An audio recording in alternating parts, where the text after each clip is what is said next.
Cinder block video, third part. Got some rebars cut, so some horizontals, some verticals. Skipping 3 voids and this little retaining wall. So that's maybe like 32 inches horizontal.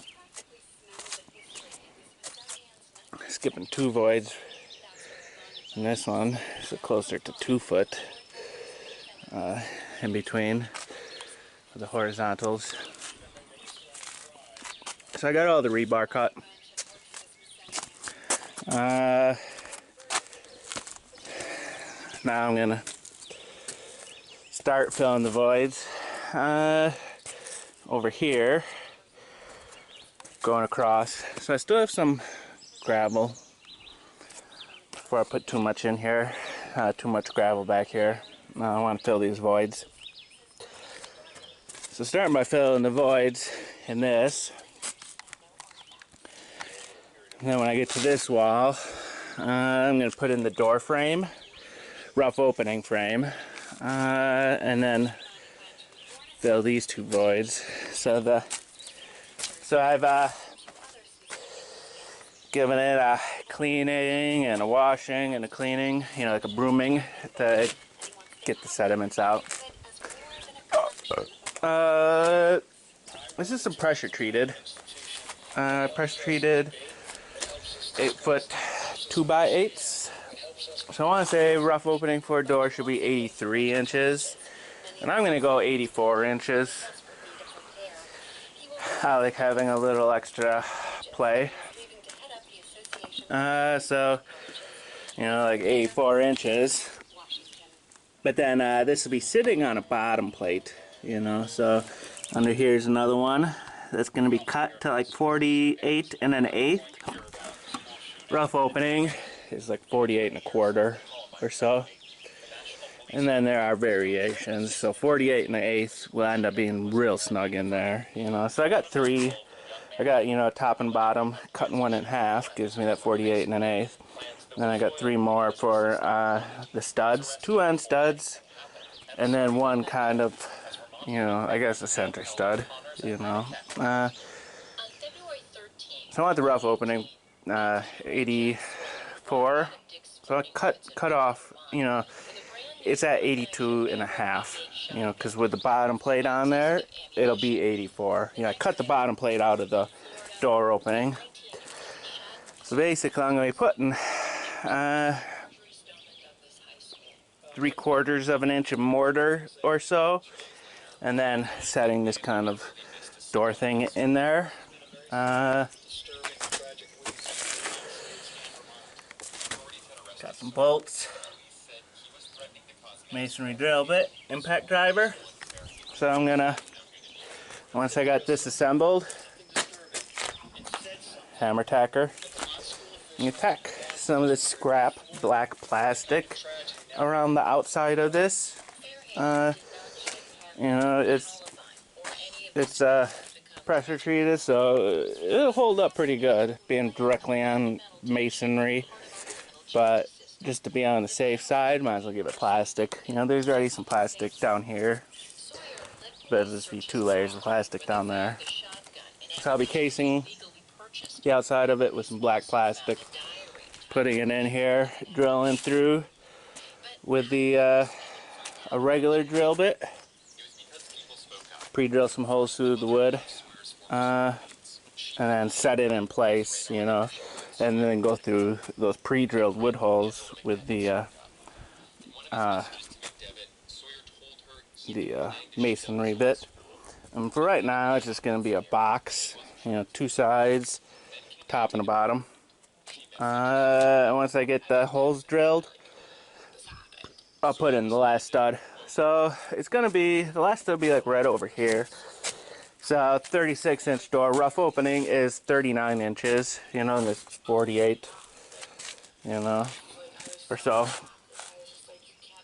So, you know, there'll be a little stud right here, you know, so this will be kind of a little wood wall, you know, and then the door, you know, like right here's about where the stud will be, and then right over here's the door. So I won't be able to get like a drill in there to do stuff, you know. So once I've got the all of my bolts in, you know, right now I'm just doing these, putting the lower bolts in, filling it with some concrete, and then going around for the last 4 courses, you know. And then I'll do that top bolt, maybe top 2 bolts, you know, probably just 1 bolt up top, 1 bolt in the middle, 1 bolt at the bottom. Yeah, I'll just do 3 bolts. So I'm gonna give this 2 bolts. I'll do that top bolt once I've done all my blocks and I'm getting ready to fill those top 4 courses with cement. So that'll be this video. It's gonna take a while. This is a lot of voids to fill, you know. And you know, I might not record all of it, you know, so I might do some more cinder blocks afterwards, you know. It'll be once I've got these filled, it'll be this is 7th course. Once I got it filled, I'll do the 8th course, and then I'll be putting in my windows, you know, 2 windows over there and 3 windows over here.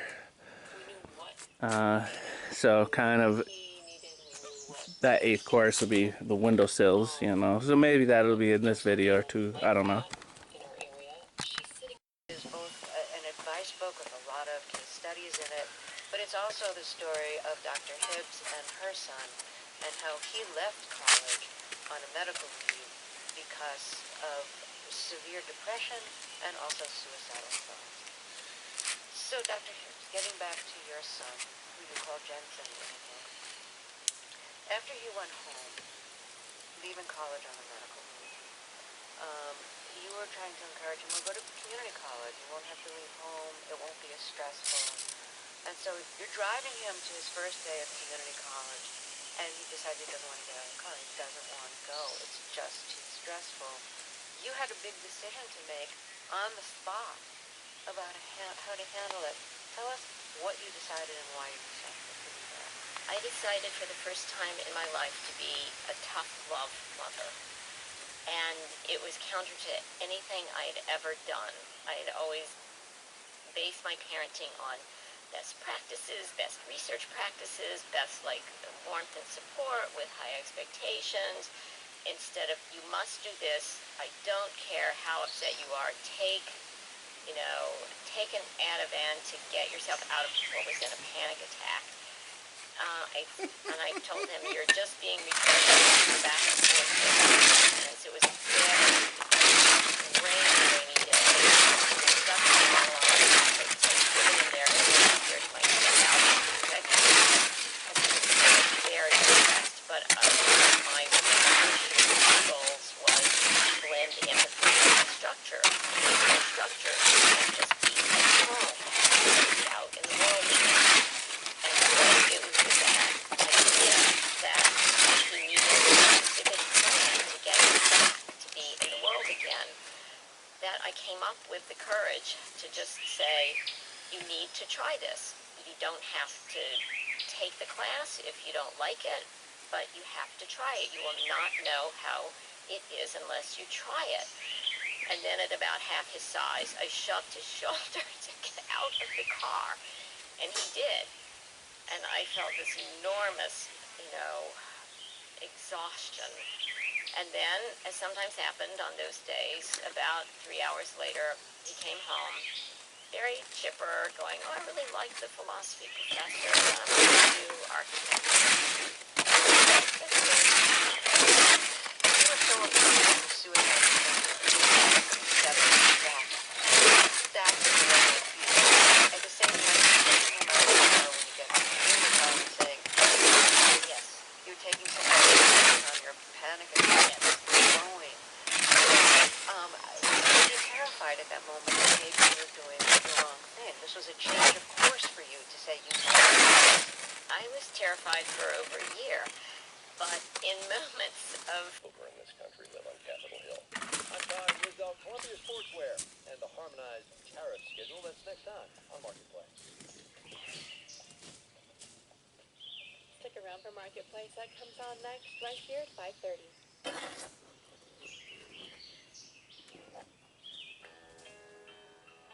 Support for the station comes from Denton Law Firm, providing legal services in Western Kentucky and Southern Illinois. Denton Law Firm believes in prompt response and real solutions. More about their services in business, corporate law, estates and trusts, real estate law, insurance defense, and employment law at dentonfirm.com.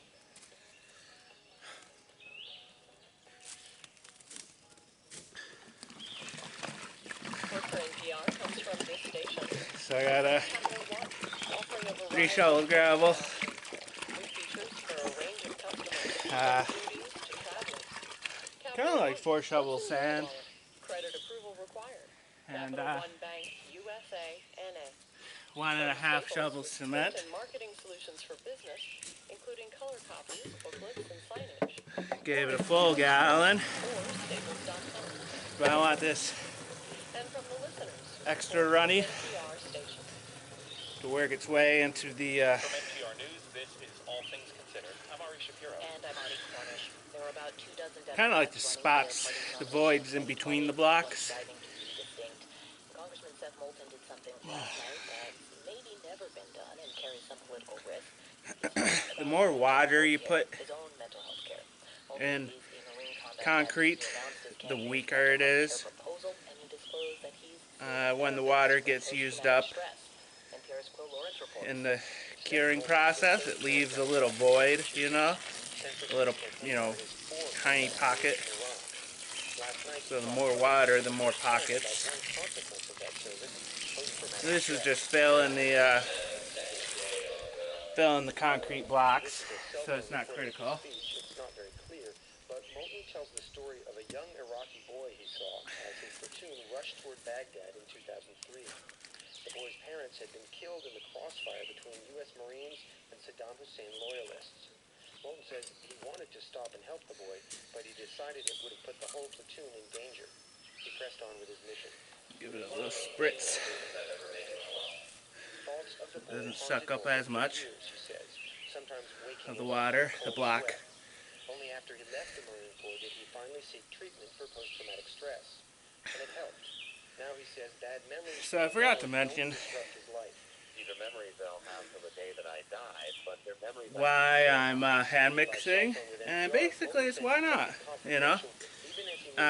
Well, you know, mixing sand and gravel and cement, you know, to make my concrete and mortars, you know, rather than just buying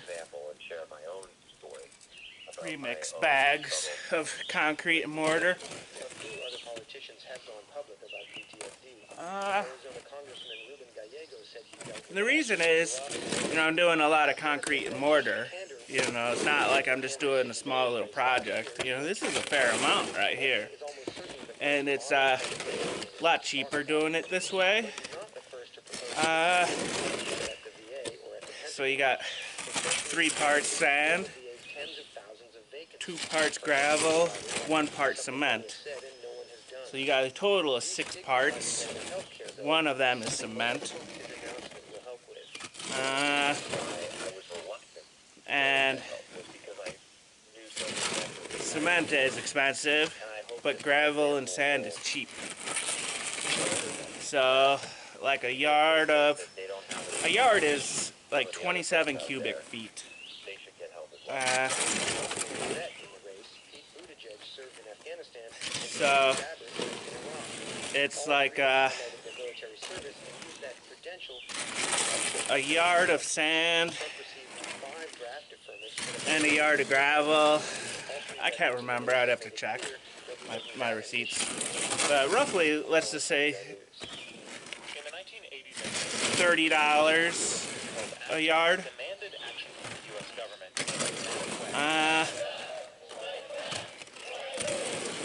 This was Which is 1980s was a national 27 cubic feet. drug administration in Rockville, Maryland. Uh, Down beside so about $1 a foot. including price reductions on HIV drugs. But a bag of concrete is, you know, about a cubic feet, 1 cubic foot, and that's about $3. And cost of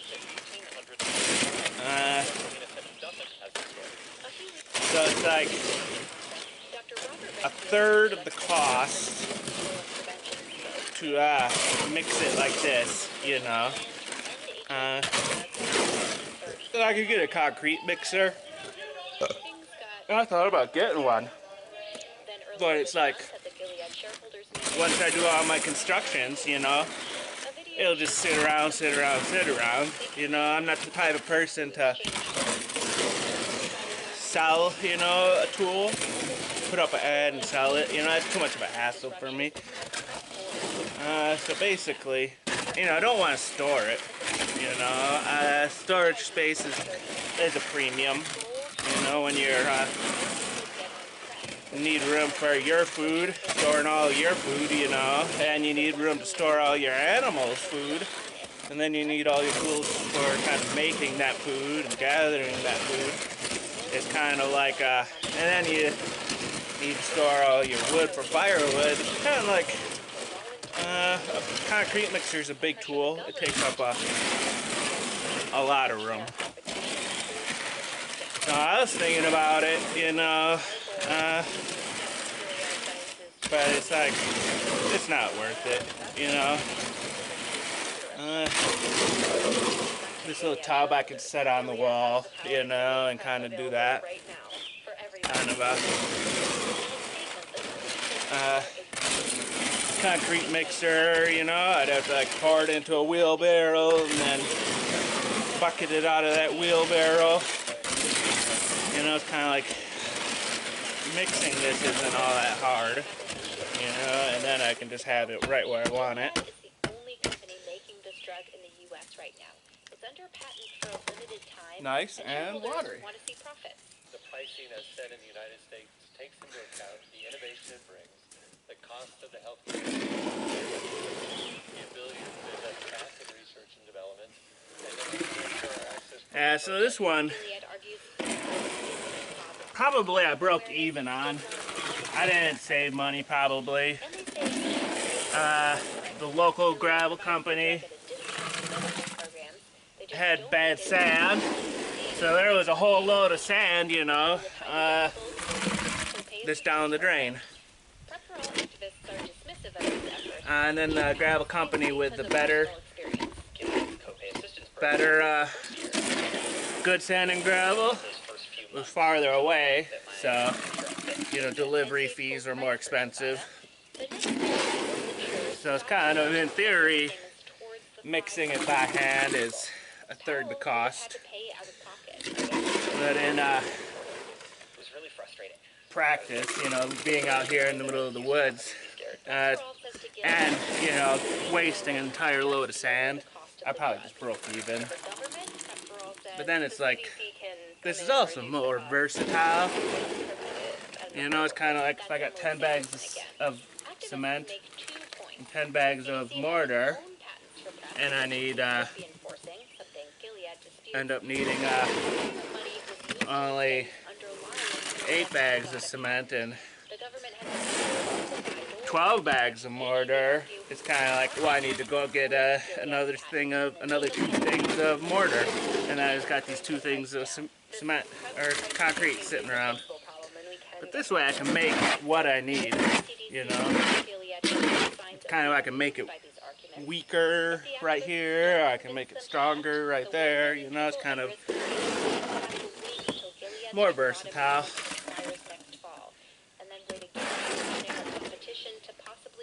And it's like, I don't need to cover it, don't need to worry about it getting wet. The only thing I need to worry about getting wet are 2 pallets, rather than, you know, if those were pallets of stuff, you know, it would be like 12 pallets that I need to keep covered.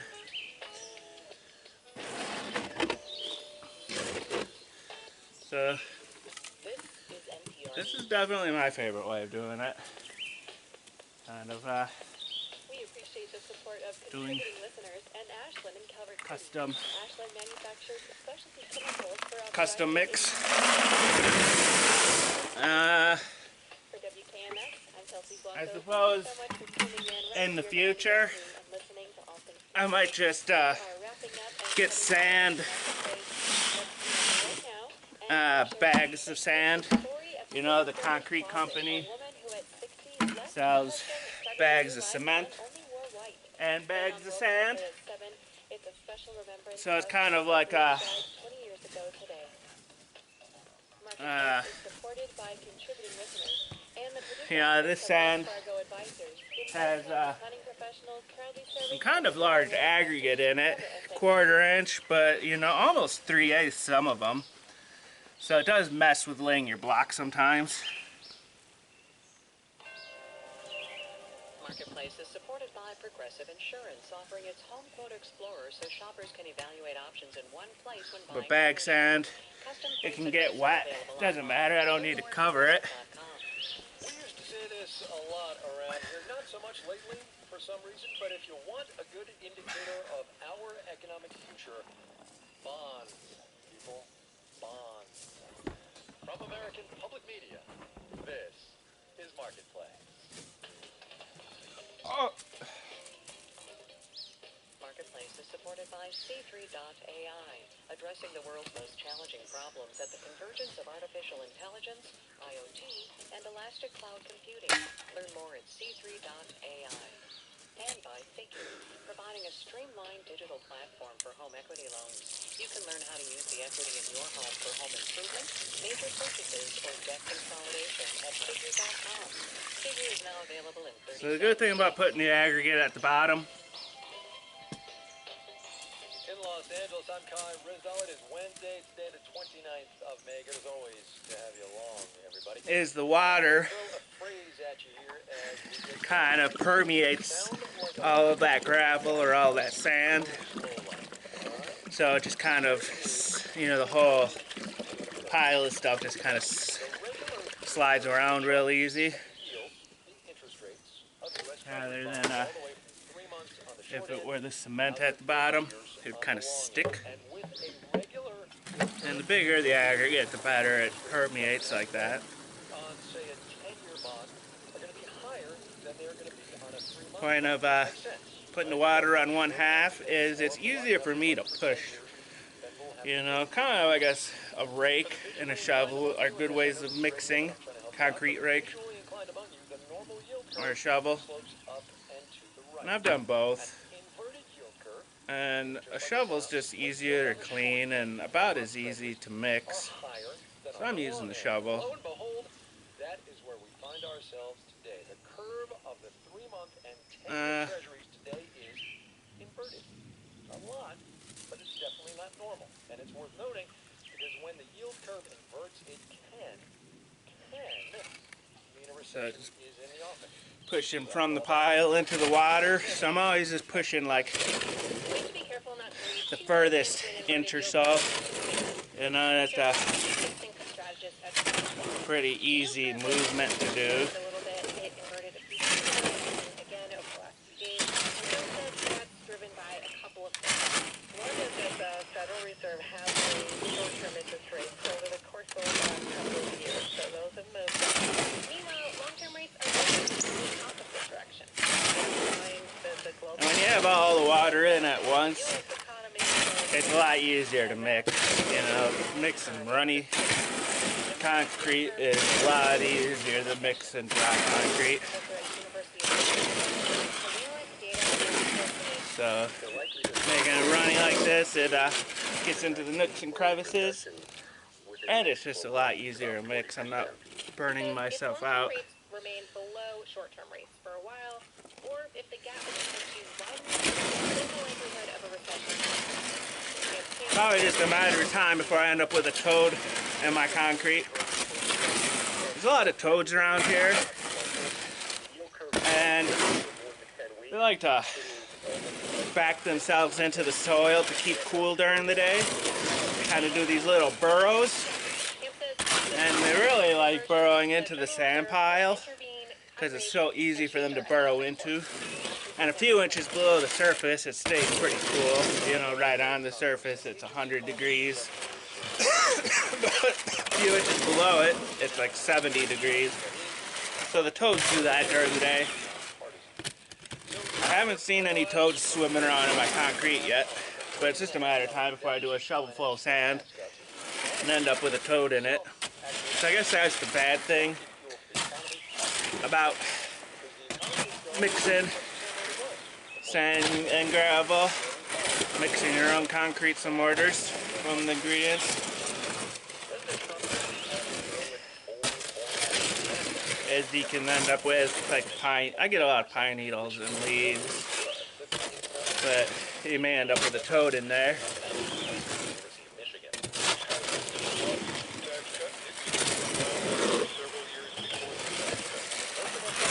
Be a rough day for the toad, I suppose.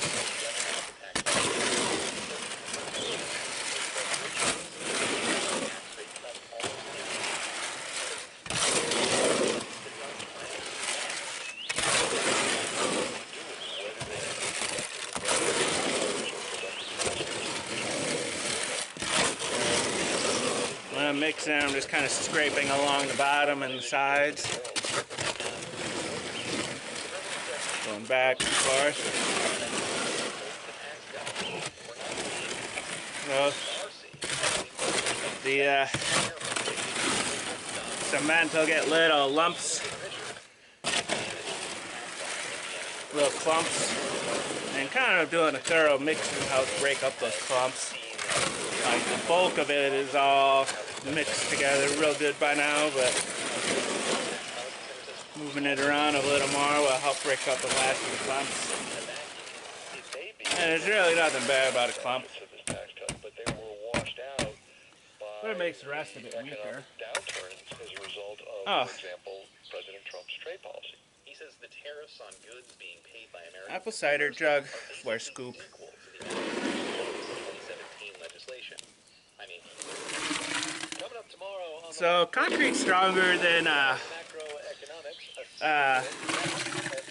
mortar because it's got rocks in it, and rocks are always awesome. So a crack can go through mortar pretty much straight across, you know, kind of create a shear line. But with concrete, you know, you got a ton of rocks in there, so that shear line, you can't really get a good shear line. It's kind of a, you know, one rock sits on top of 3 rocks, and those 3 rocks are sitting on top of 9 rocks, you know, so it's kind of, the force gets dispersed over a wider area, and it breaks up shear lines. So that's kind of what makes concrete better than mortar. They've become front page news in the Trump administration. As much for how the president is using them as for how he mischaracterized. I'm just overfilling my voids. But this is not a story. With it being watery like this, it loses a lot of mass And what that's meant is that American as it companies have gets soaked into the, as the cinder blocks soak up the stuff. So overfilling it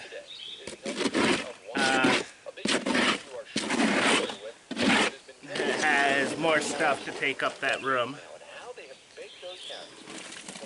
and it kind of squeezes out through the little voids in between the chambers.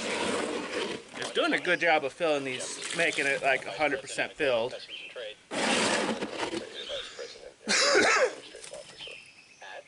Sports. Right? Outdoor and sports clothing, backpacks and hiking shoes, that kind of stuff.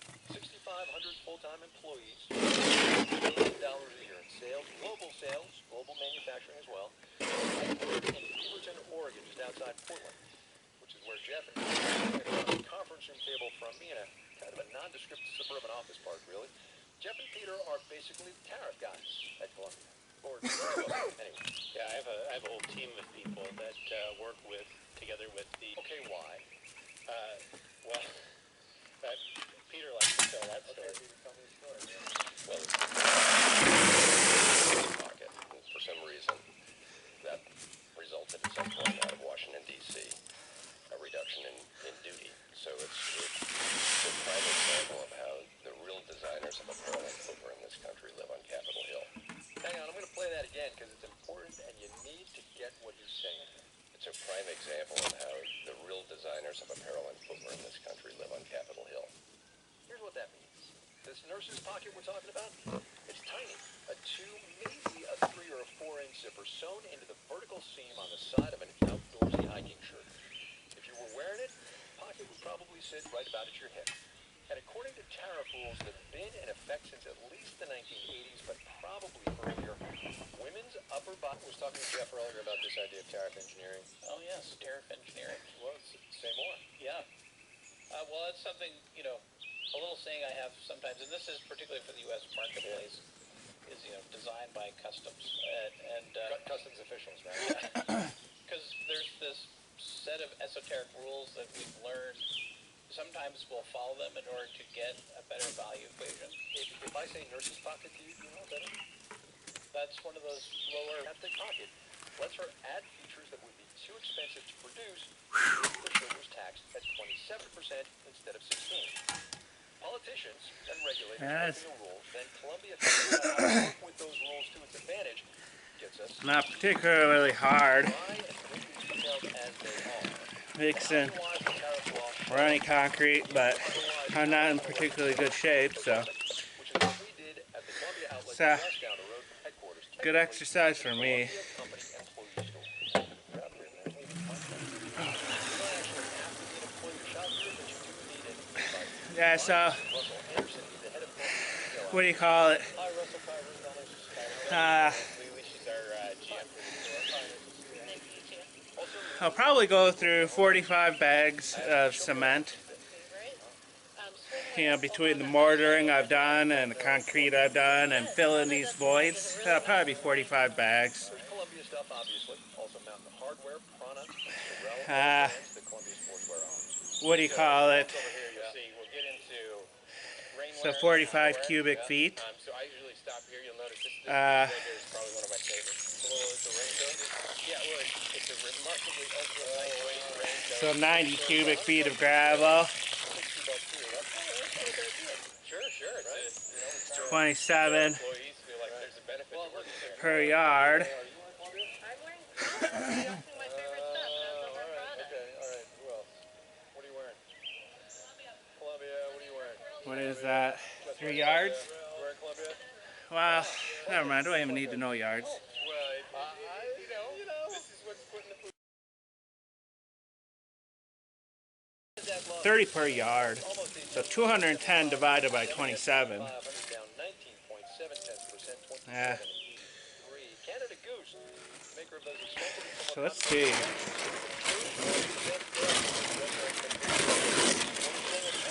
Very good question. About 6.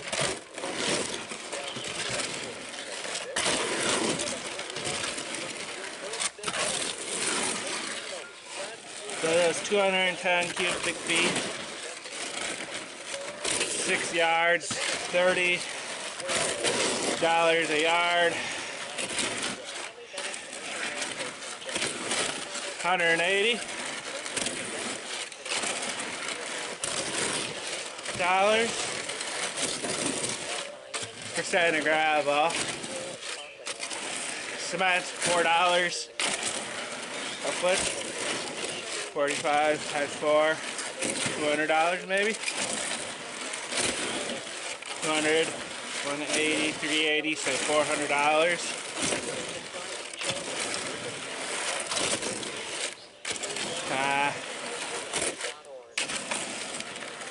Then that's so $400 doing it this way. That's not. Then it's 210 feet of sand and gravel.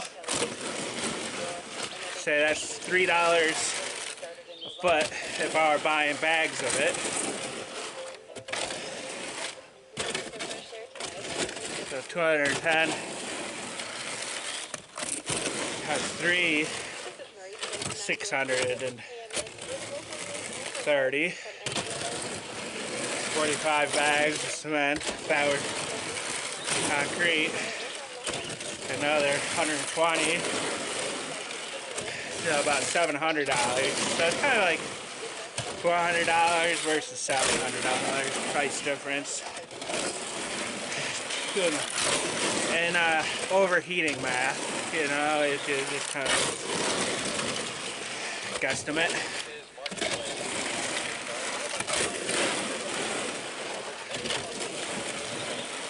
Millions of others have energy drinks as their habitual pick-me-up. And to them, the Journal of the American Heart Association has this to say. Researchers have found a lot of energy drinks raise blood pressure and can increase the risk of heart attacks. I'm doing better this year than last year, you know. Now I'm getting in 30 minutes, an hour. Well, and right now, it's a lot hotter and drier this spring than last spring. Granted, there's like the entire state of Oklahoma, which is under like a flood warning, massive flooding. We had 11 consecutive days. The last 11 days had a minimum of 8 tornadoes each day.